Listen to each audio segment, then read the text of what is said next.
Hey guys, it's Nikki with That Homeschool Life, and it's toward the end of the school year, so that means I have my Nikki's hit or miss. My hits or misses for the past school year, and this video is going to focus on third grade. So let's hop right into it.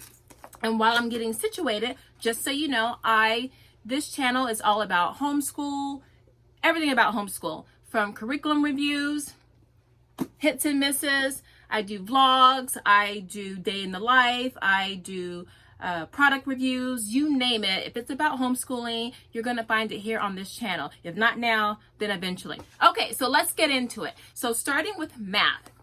Y'all know I love my math curriculum. Now, our perennial favorite is Singapore Math, also known as primary mathematics. And we've used this consistently, and then we've used Beast Academy as a supplement until this year.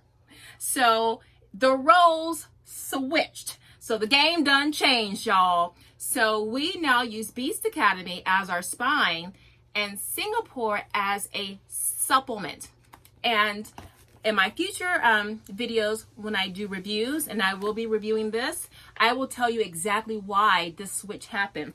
So we just know we love primary mathematics, Singapore Math, and Beast Academy. We also use Beast Academy online, which now has puzzles and tests and a lot of great stuff. I have a review on that coming up. That's why I'm talking fast. So when I'm done with this, I can go ahead and do all the curriculum reviews. But just know for math, our hits are Beast Academy, primary mathematics. Let's move on. Writing.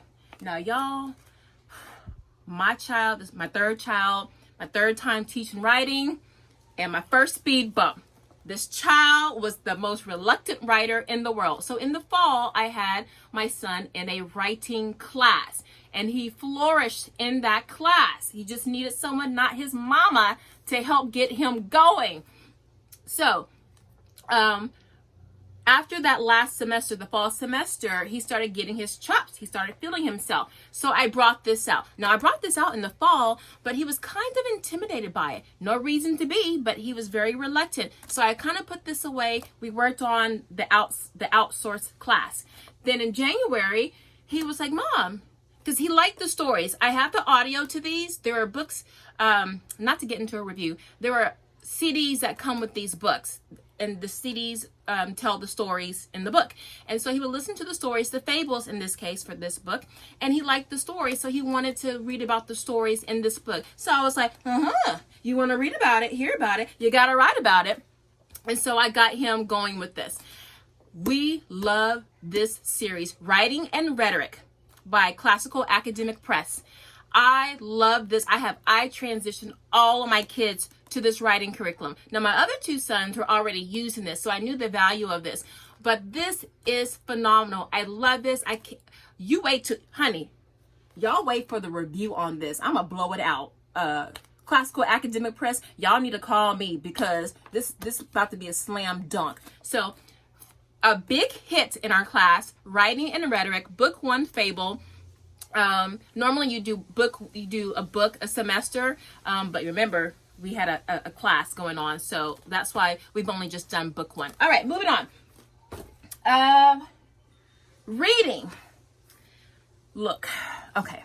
Y'all know I love my novel unit studies. I get a lot of them from Book Umbrella and on Teachers Pay Teachers and Simply Novel and then something else.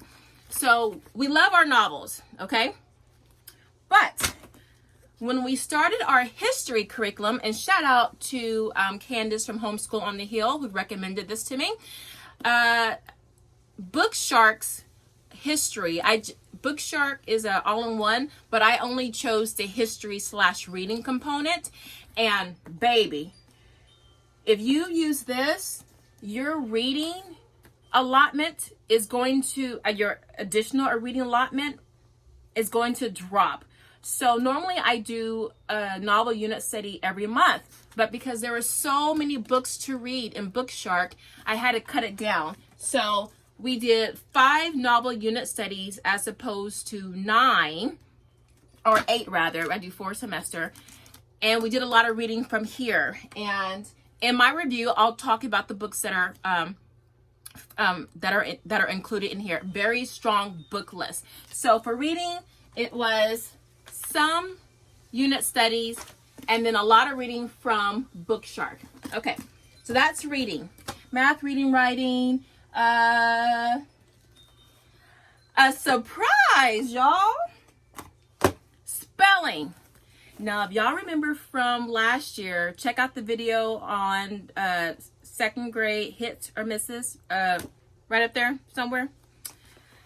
I tried to do all about spelling. Oh my God, I tried. I love this curriculum, but my child was not feeling it, and I had so much going on in that season of my life. So I put it away, and then I found it in the cobwebs and blew off the dust and scratched off the spaghetti stains and everything. And lo and behold, this is this is probably the biggest hit out of everything I show you today. All about spelling, level 1, and we just started level 2. Now let me tell you, I don't want to go into the review. I'm not going into the review. Just know for spelling, it's all about spelling. And I have like 7 different spelling curriculum in our house, curricula, all about spelling. The biggest one that has helped my child the most, and it spilled over into his reading and his writing. So all about spelling, major hit in our class. All right, let's see. Is that it? Oh, and then phonics. My tried and true, Evan Moore. Now, this is not necessarily a curriculum. This is really a supplement. So get out of here. That'll be another video. That shouldn't be in there. That's not curriculum. All right. Handwriting without tears, cursive handwriting. Tried and true. This is our spine. It got the job done. It's the workhorse. It's the girl. The girl from school who's just always reliable, always turns her work in, usually gets B's. Rarely forgets her stuff. Shows up to practices. The stable one. This is it. So for cursive writing, the hit is handwriting without tears. Now, I think I covered everything. Oh, science. I bind it with the science. Now, this one, look, my kids are actually using this book right now downstairs, making slime or something. I don't know. They just grabbed some beakers and took off. Now, I'm new to this one. Real Science for Kids, the building blocks version. Now, I have the Focus On series. So this one, I was pleasantly surprised with it. It's very solid. And after a while, it could be a little hands-on. So, my 2 kids, my 5th grader and 3rd grader, do this together. So this was perfect for them. So a big hit, Building Blocks by Real Science for Kids. And that's book 3. Now, I think I covered everything, guys. Yeah. Okay.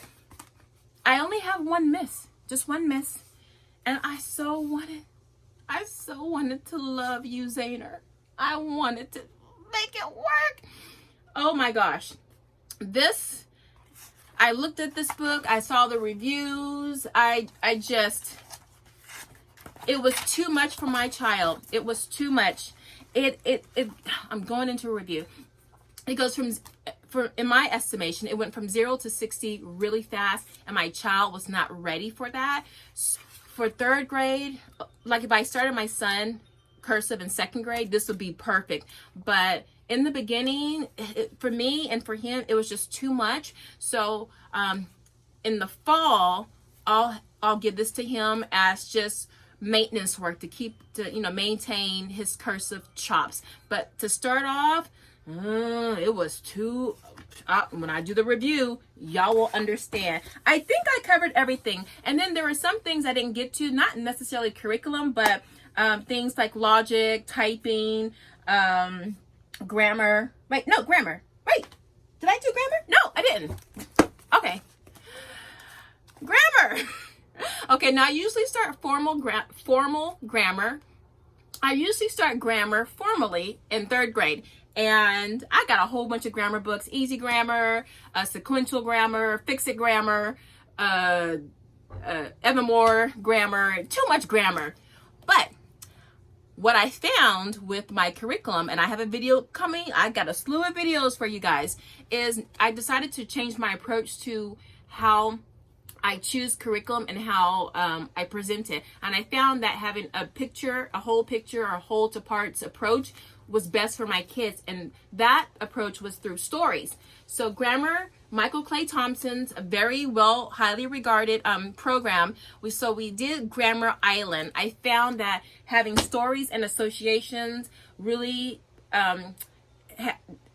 the children had the tie-in, the buy-in to the material and retained it better. Y'all know School of Rock and all the songs and everything, you know, songs stick with you, pictures stick with you, stories stick with you. So I started seeing a lot of success with my older child, just recalling things with making associations with stories and concepts like that. So big hit, Michael Clay Thompson's Grammar Island. That's the first series, the entry series. And oh, I'm just barely past 10 minutes. So thank you so much. That is a quick in and out video for 3rd grade homeschool curriculum for the 2019-2020 school year. And as a recap, I will have a card up here that will show you all the hits and the miss, only one miss. And I will see you guys on the next year. If you like this video, if you found some value out of it, then I would hope that you would just subscribe and, you know, let me know that you want to see more content like this. That really helps me out. Leave a comment down below if you have some curriculum favorites. If there are things that worked for you that you saw here or things that didn't work for you, just, you know, let a girl know and let the rest of the homeschool tribe know. I think that's it. I need to film my 5th grade and my 7th grade hits or misses. I'm gonna wear the same shirt, so don't be confused. It's gonna be another video, but there you go. So this is Nikki with That Homeschool Life. I'm sorry to be talking so fast. I have 7 videos I need to get out so you guys can start making decisions, you know, right now, you know, as your homeschool year is winding down and you're starting to think about curriculum choices, or you've been thinking about it and you just haven't, you know, pulled that trigger yet to see what you want to buy. Okay guys, so I will see you on the next share. This is Nikki with That Homeschool Life. I love you guys and I'm so happy to be back. Bye-bye.